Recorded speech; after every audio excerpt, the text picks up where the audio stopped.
The shield WWE একটি জনপ্রিয় character. সর্বপ্রথম এটা জানবো যে শিল্ড টিম বানানোর কার আইডিয়া ছিল। শিল্ড টিম বানানোর আইডিয়া ছিল সিএম পকের। সে সেই সময় চ্যাম্পিয়ন ছিল ডাব্লিউডাব্লিউতে। কিন্তু সিএম পক রোমান রেন্সের পরিবর্তে এই শিল্ড টিমে তার বন্ধু কিড জেরিকো নামে এক সুপারস্টারকে রাখতে চেয়েছিলেন সিএম পক। কিন্তু ট্রিপল এইচের পছন্দ ছিল রোমান রেন্স। তিনি জানতেন এই শিল্ড টিমকে একসময় অনেক উঁচাই নিয়ে যাবে। তাই তিনি সিএম পকের বন্ধু কিড জেরিকোর পরিবর্তে তিনি রোমান রেন্সকে রেখে দেন। শিল্ড টিম তাদের ডেবিউ দেয় 18 নভেম্বর 2012-তে সার্ভাইভার সিরিজে সিএম পক, জন সিনা আর রাইবার ম্যাচটিতে। সেই ম্যাচটিতে রাইবারকে আর জন সিনাকে ভয়ঙ্কর আক্রমণ করে দেয়। তার ফায়দা নিয়ে সিএম পক তার চ্যাম্পিয়নশিপটি রিটেন করে। সেদিনে তাদের ট্রিপল পাওয়ার বম দেখা যায়। যখন রাইবারকে অ্যানাউন্স টেবিলে ট্রিপল পাওয়ার বম দেয়, তখন ওই তিনজন এত বিখ্যাত ছিল না এই তিনজনকে, এবং তারা তখন এত বিখ্যাত ছিল না আর কেউ জানতো না এই তিনজন সুপারস্টার কি। 26 নভেম্বর 2012 সালে তাদের গ্রুপের নাম বলে, তাদের গ্রুপের নাম শিল্ড।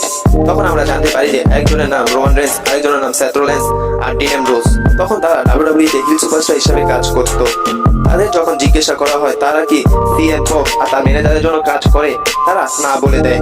কিন্তু আমরা কিছুদিন পর দেখতে পাই যে শিল্ড ডাব্লিউডাব্লিউ র আর স্ম্যাকডাউনে গিয়ে সিএম পকের দুশমনদের আক্রমণ করতে থাকে। শিল্ড টিমের সর্বপ্রথম আমরা ম্যাচ দেখতে পারি 16 ডিসেম্বর 2012 সালে। শিল্ড টিম তাদের সর্বপ্রথম ডেবিউ ম্যাচ হয় টিএলসিতে। এই ম্যাচটিতে অনুষ্ঠিত হয়েছিল ড্যানিয়েল ব্রায়ান, ক্যান আর রাইব্যাক। এই ম্যাচটিতে শিল্ড টিম তাদের হারিয়ে জিতে নেয়। কিন্তু তারা লাগাতার সিএম পকের দুশমনদের আক্রমণ করতে থাকে।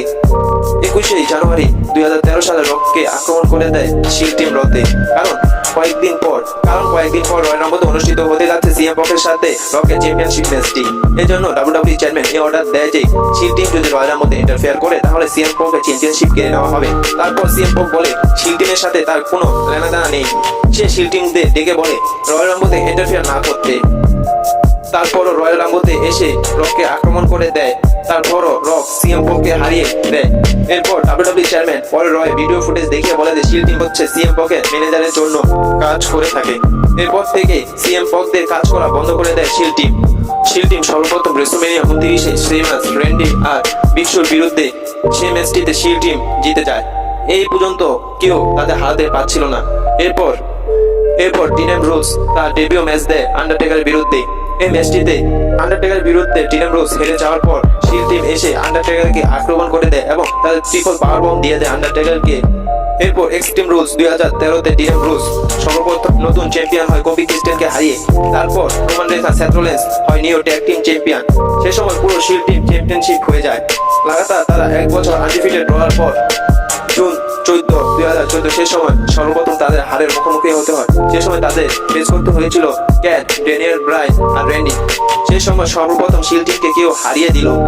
তারপর শিল্ড টিম 19 আগস্ট তারপর থেকে সেই সময় তারা ট্রিপল এইচের জন্য কাজ করতে থাকে। তারপর তারা ড্যানিয়েল আর ডল সিনারকে ভয়ঙ্কর আক্রমণ করে দেয় ট্রিপল এইচ হওয়ার পর। 2014-তে সিএম পকের জন্য ডিন অ্যামব্রোস আর রোমানের মাঝে বিবাদ ঘটিয়ে দেয়। এরপর রয়্যাল রাম্বলে এন্ট্রি নেয় the Shield team. Dean Ambrose Roman রেন্সকে এলিমিনেট করতে চাইলে রোমান রেন্স সেথ রোলিন্সকে ডিন অ্যামব্রোসকে এলিমিনেট করে দেয়। সেই সময় রোমান রেন্স ক্যানের 12 জনের এলিমিনেট রেকর্ডটি ভেঙে নতুন রেকর্ড করে এবং শিল্ড টিম হিল সুপারস্টার হিসেবে কাজ করতে থাকে। কিন্তু 2014 সালে এলিমিনেশন চেম্বার আগে ওয়েট ফ্যামিলি আক্রমণ করে দেয় শিল্ড টিমকে। কিন্তু ওয়েট ফ্যামিলি হিল সুপারস্টার, এরপর শিল্ড টিম ফেস সুপারস্টার হিসেবে কাজ করে।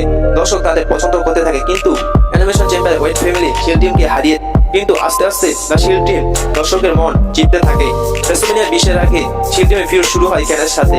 ক্যানকে আক্রমণ করে দেয়, কেননা ক্যান অথরিটির জন্য কাজ করতো। আর যারা অথরিটির জন্য কাজ করতে তাদের এক এক করে আক্রমণ করতে থাকে দ্য শিল্ড টিম।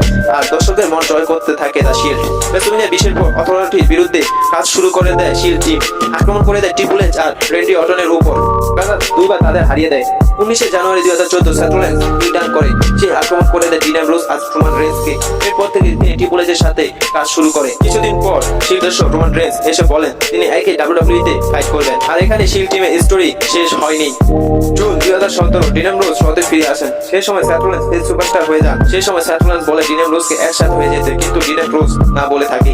কিন্তু 3 বছর আগে সেথ রোলিন্স তাদের ধোঁকা দিয়েছিল। কিন্তু এরপর 14 আগস্ট ডিন অ্যামব্রোস আর সেথ রোলিন্স একসাথে হয়ে যায়। এরপর তারা একসাথে মিলে র ট্যাগ টিম চ্যাম্পিয়নশিপ হয়। এরপর 9 আগস্ট 2017 এরপর রতে রোমান রেন্স এসে তাদের সাথে যুক্ত হয়, শিল্ড টিমকে পুরো করে দেয়। এদের ম্যাচ হয় টিএলসিতে। সেই ম্যাচটিতে ফেস করতে হয় মিস সিজারো, সেইমাক আর ব্রনসন। সেই ম্যাচটির আগে রোমান রেইন্স রোগে আক্রান্ত হওয়ার কারণে এই ম্যাচটিতে রোমান রেইন্সের পরিবর্তে আসে কার্ট অ্যাঙ্গেল। সেই ম্যাচটিতে তাদের হারিয়ে জিতে যায় শিল্ড টিম। এরপরে রোমান রেইন্স ডাব্লিউডাব্লিউইতে ফিরে আসে। এরপর সার্ভাইভার সিরিজে 2017 শিল্ড টিমের ম্যাচ হয় নিউ ডের সাথে। সেই ম্যাচটি তাদের হারিয়ে তারা জিতে যায়। 20 নভেম্বর 2017 রয়ে Roman Reigns new intercontinental champion হয়। এরপর ডিন অ্যামব্রোস বড় ইনজুরিতে পড়ে সে সার্জারির জন্য ডাব্লিউডাব্লিউই ছেড়ে চলে যায়। শিল্ড টিম আবার ভেঙে যায়। এরপর Seth Rollins WrestleMania 34 new intercontinental champion হন। এভাবেই শিল্ড টিম পুরো গ্র্যান্ড স্ল্যাম চ্যাম্পিয়নশিপ হয়ে যায়। আগস্ট 2012 ডিন অ্যামব্রোস ডাব্লিউডাব্লিউইতে ফিরে আসে আর সেথ রলিন্সের সাথে রিউনাইট হয়ে যায়।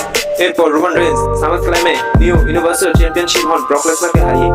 এরপরে রয়ে শিল্ড টিম আবার একসাথে হয়ে যায়। এরপর ব্রন স্ট্রোম্যানের সাথে তাদের ফিউড কন্টিনিউ হয় এবং তাকে ট্রিপল পাওয়ার বোম দিয়ে দেয়। এরপর তাদের সাথে ম্যাচ অনুষ্ঠিত সুপার শোডাউনে সেই ম্যাচটিতে তারা জিতে যায়। এরপর 22 অক্টোবর রোমান রেইন্স এসে বলে তার লুকিনিয়া হয়েছে, তার এই লুকিনিয়া চিকিৎসার জন্য ডাব্লিউডাব্লিউই ছেড়ে চলে যেতে হবে। ওই রাতেই সেথ রলিন্স আর Dean Ambrose new tag team championship হওয়ার পর ডিন অ্যামব্রোস রিটার্ন হয়ে সেথ রলিন্সকে আক্রমণ করে দেয়। 3 বারের মতন আবার শিল্ড টিম ভেঙে যায়। সে রাতে রোমান রেইন্স চলে যাওয়ায় আর শিল্ড টিম ভেঙে যাওয়ায় সবাই স্যাড হয়ে যায়। এরপর সবাই চাচ্ছে যে রোমান রেইন্স ডাব্লিউডাব্লিউইতে ফিরে আসে আর শিল্ড টিম আবার ফিরে ইউনাইট হয়ে যায়। এরপর রোমান রেইন্স 25 ফেব্রুয়ারি 2019 ডাব্লিউডাব্লিউইতে ফিরে আসে আর বলে তিনি ফাইটের জন্য প্রস্তুত হয়ে গিয়েছে। ঠিক সেই রাতে ডিন অ্যামব্রোসকে আক্রমণ করে দেয় ব্র্যান্ড কর্বেন রুম ম্যাকইন্টায়ার। তাকে বাঁচাতে আসে সেথ রলিন্স আর রোমান রেইন্স আবার ফিরে ইউনাইট হয়ে যায় শিল্ড টিম।